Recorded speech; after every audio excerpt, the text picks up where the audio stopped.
Hi friends, आज की इस वीडियो में हम देखेंगे ऑफ स्टडीज, जिसको लिखा गया है फ्रांसिस बेकन के द्वारा। तो आइए इस चैप्टर की हिंदी एक्सप्लेनेशन देख लेते हैं। Studies serve for delight, for ornament and for ability. यानी स्टडीज यानी जो अध्ययन है वह हेल्प करता है डिलाइट यानी प्रसन्न होने में, फॉर ऑर्नामेंट यानी अलंकरण करने में, एंड फॉर एबिलिटी और हमारी योग्यता यानी क्षमता को बढ़ाने में। Their chief use for delight is in privateness. यानी जो डिलाइट यानी प्रसन्नता का जो प्रमुख प्रयोग है उसे हम कब कब यूज कर सकते हैं। इज इन प्राइवेटनेस यानी एकांत में, एंड रिटायरिंग और अवकाश में। फॉर ऑर्नामेंट यानी अलंकरण के लिए हम कब प्रयोग कर सकते हैं। इज इन डिस्कोर्स यानी वाद विवाद में या बातचीत में हम अपने अध्ययन का यूज किस में कर सकते हैं, ऑर्नामेंट के रूप में कर सकते हैं। एंड फॉर एबिलिटी और जो इसकी क्षमता है इसका प्रयोग हम कब कर सकते हैं। इज इन द जजमेंट यानी मूल्यांकन करने में, एंड डिस्पोजिशन और कर्तव्य पालन करने में, ऑफ बिजनेस यानी व्यापार के। फॉर एक्सपर्ट मैन यानी जो कुशल व्यक्ति होते हैं, कैन एक्सक्यूट एंड परहैप्स जज ऑफ पार्टिकुलर्स। यानी जो कुशल व्यक्ति होते हैं वो शायद विशेष चीज़ों का मूल्यांकन कर सकते हैं वन बाय वन, एक एक करके। बट द जनरल काउंसिल्स लेकिन जो साधारण सलाहें होती हैं, एंड द प्लॉट्स और योजनाएं होती हैं, एंड मार्शलिंग ऑफ अफेयर्स और कार्यों का जो निष्पादन होता है, कम बेस्ट वो बहुत ही बेहतरीन होता है, फ्रॉम दोज उनके द्वारा, दैट आर लर्न जो शिक्षित हैं। यानी साधारण एक्सपर्ट मैन तो कर सकते हैं ये सब काम, लेकिन ये जो है मार्शलिंग ऑफ अफेयर्स हुआ, प्लॉट्स हुआ, जनरल काउंसिल्स हुआ, यह शिक्षित व्यक्ति के द्वारा बहुत ही बेस्ट होता है। To spend too much time यानी बहुत ज़्यादा समय व्यतीत करना इन स्टडीज़ यानी अध्ययन में, इस लॉथ ये क्या है, आलस्य है। To use them too much for ornament यानी उसका प्रयोग बहुत ज़्यादा अलंकरण के लिए करना, इज अफेक्टेशन। अफेक्शन मतलब होता है स्नेह प्रेम, अफेक्टेशन मतलब होता है बनावट, यानी उसे बहुत ज़्यादा अलंकरण के लिए प्रयोग करना, यह क्या होगा, बनावट होगा। To make judgement wholly by their rules यानी पूरी तरह किसी चीज़ को केवल उन्हीं यानी किताबों के ही नियम से जजमेंट यानी मूल्यांकन करना, is the humour of a scholar.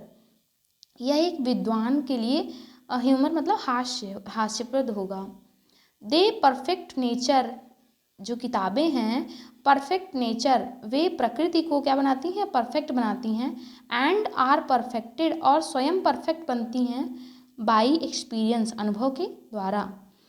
For natural abilities are like natural plants यानी कहा जा रहा है कि नेचुरल एबिलिटीज़ यानी जो प्राकृतिक क्षमताएं होती हैं, आर लाइक नेचुरल प्लांट्स वह प्राकृतिक पौधों की तरह होती हैं, दैट नीड जिन्हें आवश्यकता होती है, प्रोइनिंग यानी काट छाट की, बाई स्टडी अध्ययन के द्वारा, एंड स्टडीज देमसेल्व्स और जो अध्ययन होता है वह स्वयं में ही डू गिव फॉर्थ डायरेक्शन यानी दिशा निर्देश देता है, टू मच एट लार्ज यानी बहुत ही विस्तार में दिशा निर्देश देता है, एक्सेप्ट बजाय दे be bounded in by experience यानी उसे जहाँ तक एक्सपीरियंस यानी अनुभव नहीं रोकता है वह वहाँ तक बहुत ज़्यादा दिशा निर्देश देता है। फिर है क्राफ्टी मैन यानी जो क्राफ्टी मतलब होता है धूर्त, धूर्त लोग, कंडेम मतलब निंदा करते हैं, स्टडीज मतलब अध्ययन का, सिंपल मैन एडमायर देम साधारण लोग एडमायर यानी प्रशंसा करते हैं उसका, किसका, स्टडीज़ का, एंड वाइज मैन और जो बुद्धिमान लोग होते हैं, यूज़ देम उसे प्रयोग करते हैं, फॉर दे क्योंकि for they teach not their own use क्योंकि जो किताबें होती हैं वह अपना स्वयं का प्रयोग नहीं सिखाती हैं, but that is a wisdom without them बल्कि यह एक बुद्धिमत्ता होती है जो उनके बाहर होती है, एंड एबव देम और उनके ऊपर होती है, वॉन बाई ऑब्जर्वेशन जिसे केवल अवलोकन द्वारा ही प्राप्त किया जा सकता है। रीड नॉट टू कंट्रेडिक्ट एंड कन्फ्यूड यानी पढ़ो, नॉट टू कंट्रेडिक्ट यानी विरोध करने के लिए नहीं, एंड कन्फ्यूट और बात काटने के लिए नहीं, यानी पढ़ो पर विरोध और बात काटने के लिए मत पढ़ो। नॉट टू बिलीव और ना ही विश्वास करने के लिए, एंड टेक फॉर ग्रांटेड और मान लेने के लिए, यानी जो पढ़ रहे हो उसे उस पर विश्वास करने के लिए और मान लेने के लिए भी मत पढ़ो, और ना ही उसका विरोध करने के लिए और बात काटने के लिए पढ़ो। नॉट टू फाइंड टॉक और ना ही बातचीत करने के लिए, एंड डिस्कोर्स और वाद विवाद करने के लिए। बट टू वेट मतलब होता है वजन, और यहाँ पे हम वे का मतलब करेंगे तौलने से। But to weigh and consider, बल्कि किस लिए पढ़ो, वे यानी तौलने के लिए, एंड कंसीडर और विचार करने के लिए पढ़ो।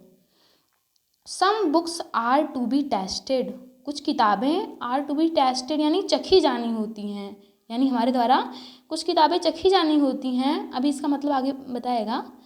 अदर्स टू बी स्वेलोड, और कुछ जो होती हैं निगली जानी होती हैं। And some few to be chewed, और जो कुछ होती हैं उन्हें वो चबाई जानी होती हैं। एंड डाइजेस्टेड, और पचाया जाना होता है। दैट इज, उसका मतलब क्या है कि some books are to be read, जो कुछ किताबें होती हैं वो पढ़ी जानी होती हैं, ओनली इन पार्ट्स यानी कुछ अंश, यानी कुछ किताबों का केवल कुछ अंश ही पढ़ा जाना होता है। Others to be read but not curiously, और दूसरों को भी पढ़ा जाना होता है, बट नॉट क्यूरियसली लेकिन उत्सुकता से नहीं। And some few to be read wholly, और कुछ जो होती हैं उन्हें पूरी तरह से पढ़ा जाना होता है। एंड विथ डिलीजेंस यानी परिश्रम से, एंड अटेंशन और ध्यान से, यानी और कुछ ऐसी किताबें होती हैं जिन्हें पूरी परिश्रम से, पूरे तरीके से और ध्यान से पढ़ा जाना होता है। सम बुक्स, कुछ किताबें एल्सो में बी रेड बाई डिप्टी, कुछ किताबें वह आपके प्रतिनिधि के द्वारा पढ़ी जाएंगी। And extract made of them, और उसका एक्सट्रैक्ट यानी हम कह सकते हैं सारांश या निचोड़ बनाया जाएगा। बाय ऑफ देम मतलब उनका यानी किताबों का, बाय अदर्स दूसरों के द्वारा, यानी कुछ ऐसी किताबें होती हैं जिनका सारांश ही पढ़ने को मिलेगा। But that would be only in the less important arguments, लेकिन यह बहुत ही लेस यानी कम महत्वपूर्ण मामलों में होगा, यानी बहुत कम लोग ही केवल सारांश पढ़ना चाहते हैं।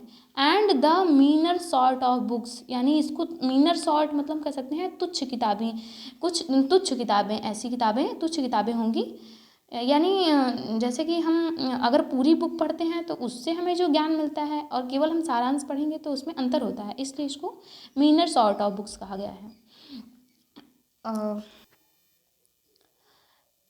Else distilled books are like common distilled waters, यानी कहा गया है कि एल्स अन्यथा डिस्टिल्ड बुक्स मतलब छनी हुई किताबें, जैसे डिस्टिल्ड वाटर होता है ना, यानी पढ़ के उसका पूरा नॉलेज कोई और लिया है और आपको केवल उसका निचोड़ दे रहा है, तो उसे हम डिस्टिल्ड बुक्स कहेंगे।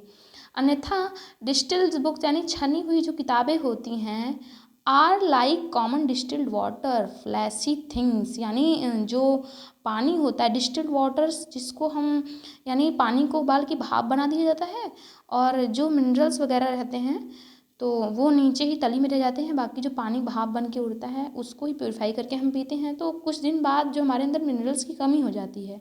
तो ऐसे ही जो डिस्टिल्ड बुक्स होती हैं वो भी क्या होती हैं, हमारे लिए वो अच्छी नहीं होती हैं, वह केवल डिस्टिल्ड वाटर की तरह होती हैं जो केवल फ्लैशी थिंग्स यानी चमकदार दिखती हैं। Reading make a full man, reading यानी जो अध्ययन है वह एक संपूर्ण व्यक्ति बनाता है। कॉन्फ्रेंस यानी कन्वर्सेशन बातचीत, ए रेडी मैन एक तैयार व्यक्ति, यानी हम कह सकते हैं कि एक परफेक्ट व्यक्ति ये भी बनाता है। एंड राइटिंग और लेखन जो है, एंड एग्जैक्ट मैन एक सटीक व्यक्ति बनाता है। एंड देयरफॉर और इसीलिए if a man right little, यदि एक व्यक्ति थोड़ा सा लिखता है, ही had need have a great memory, तो उसे बहुत ज़्यादा याददाश्त की आवश्यकता होती है। इफ़ ही कन्फर लिटिल, और अगर वो वार्तालाप करता है, डिस्कशन करता है थोड़ा सा, he had need have a present wit, तो उसे यानी बातचीत जब हम किसी से करते हैं तो हमें एक प्रेजेंट विट यानी हाजिर जवाब की आवश्यकता होती है। तो हमारा माइंड क्या होना चाहिए, हाजिर जवाब होना चाहिए। एंड और इफ़ ही रीड लिटिल, और यदि वो थोड़ा सा पढ़ता है, ही had need have much cunning, cunning यानी चतुराई, तो उसे बहुत ज़्यादा चतुराई की आवश्यकता होती है। हालांकि ये तो लिखने के मामले में होना चाहिए कि हमें बहुत ज़्यादा चतुराई चाहिए, क्योंकि हम ऐसी चीज़ टू सीम टू नो, ताकि हम जो जानते हैं यानी हम ऐसा दिखाने के लिए कि that he does not know, यानी जो हम नहीं जानते हैं उसको भी हम अपने लिखावट के द्वारा दिखा दे, तो उसके लिए कनिंग यानी चालाकी चाहिए होती है। इसको सेंटेंस को आगे पीछे कर दिया है। हिस्ट्रीज मेक मैन वाइज, इतिहास मनुष्य को बुद्धिमान बनाता है। पोएट्स विटी, जो कवि हैं वो हाजिर जवाब बनाते हैं। द मैथमेटिक्स, जो गणित है, सटल बनाती है यानी सूक्ष्म बनाती है। नेचुरल फिलॉसफी यानी प्राकृतिक दर्शन क्या बनाता है, गहरा बनाता है। मोरल यानी जो नैतिक शास्त्र है वो ग्रेव गंभीर बनाता है। लॉजिक यानी तर्कशास्त्र। एंड रेटोरिक यानी हम कह सकते हैं जो पब्लिक स्पीकिंग होती है, इसको रेटरिक बोलते हैं। वाक शास्त्र हम कह सकते हैं। वाक शास्त्र एबल टू कंटेंड, या हमें वाद विवाद करने में समर्थ बनाता है। फिर देखिए एक ये लिखा गया है एब्यूंट स्टूडिया इन मोर्स, यह एक लैटिन एक्सप्रेशन है, लैटिन लैंग्वेज में है, जिसका मतलब होता है कि studies pass into the character, यानी जो अध्ययन होता है वह हमारे चरित्र में समा जाता है। एब्यूंट स्टूडिया इन मोर्स, इसका मतलब है studies pass into the character, यानी अध्ययन हमारे चरित्र में समा जाता है, यानी जिस हिसाब से हमारा अध्ययन रहता है उसी हिसाब से हमारा चरित्र निखर के आता है। ने नहीं, देयर इज नो स्टंट, यानी स्टंट मतलब हम कह सकते हैं बाधा, ऐसी कोई बाधा नहीं है। और इम्पेडिमेंट, इम्पेडिमेंट और स्टंट ये दोनों सिनोनिम्स हैं, तो यानी ऐसी कोई बाधा या रुकावट नहीं है। इन द विट, यानी हमारे मस्तिष्क या बुद्धि की, but may be broad out by fit studies, जिसे अध्ययन के द्वारा सही नहीं किया जा सकता है। लाइक एज, जैसे डिसीज ऑफ द बॉडी में हैव एप्रोप्रिएट एक्सरसाइज, यानी जो शरीर की बीमारियां होती हैं उसे एप्रोप्रिएट यानी ठीक किया जा सकता है एक्सरसाइज यानी व्यायाम के द्वारा। बॉलिंग इज़ गुड, यानी बॉलिंग मतलब गेंदबाजी, इज़ गुड मतलब अच्छी होती है। फॉर द स्टोन यानी पथरी के लिए, एंड रेंस और किडनी के लिए, यानी गेंदबाजी करना पथरी के लिए और किडनी के लिए अच्छा होता है। शूटिंग यानी तीरंदाजी, फॉर द लंग्स यानी फेफड़ों के लिए, एंड ब्रेस्ट और सीने के लिए, यानी तीरंदाजी फेफड़े और सीने के लिए अच्छी होती है। जेंटल वॉकिंग यानी आराम से टहलना, फॉर द स्टोमक पेट के लिए अच्छा होता है। राइडिंग फॉर द हेड, और घुड़सवारी करना या सिर के लिए अच्छा होता है। एंड द लाइक, यानी और इसी प्रकार से बहुत सारी चीज़ें होती हैं। सो इसलिए इफ़ अ मैन्स विट, यदि एक मनुष्य का मस्तिष्क बी वॉन्डरिंग भटक रहा है, इधर उधर भटक रहा है, let him study the mathematics, तो उसे गणित पढ़ने के लिए दे दो, यानी गणित अध्ययन के लिए बैठा दो। फॉर इन डेमोन्स्ट्रेशंस, यानी सिद्ध करने में, सवाल को हम सिद्ध करते हैं।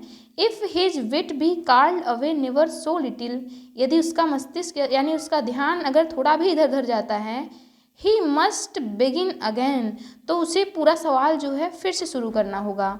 If his wit be not apt, यदि उसका मस्तिष्क बी नॉट एप्ट यानी सक्षम नहीं है, टू डिस्टिंग्विश, डिस्टिंग्विश मतलब हम कह सकते हैं कि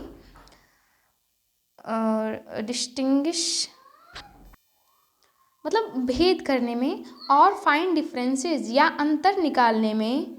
let him study the school man, तो उसे स्कूल मैन मतलब हम कह सकते हैं कि दार्शनिक, तो उसे दार्शनिकों को पढ़ने दो।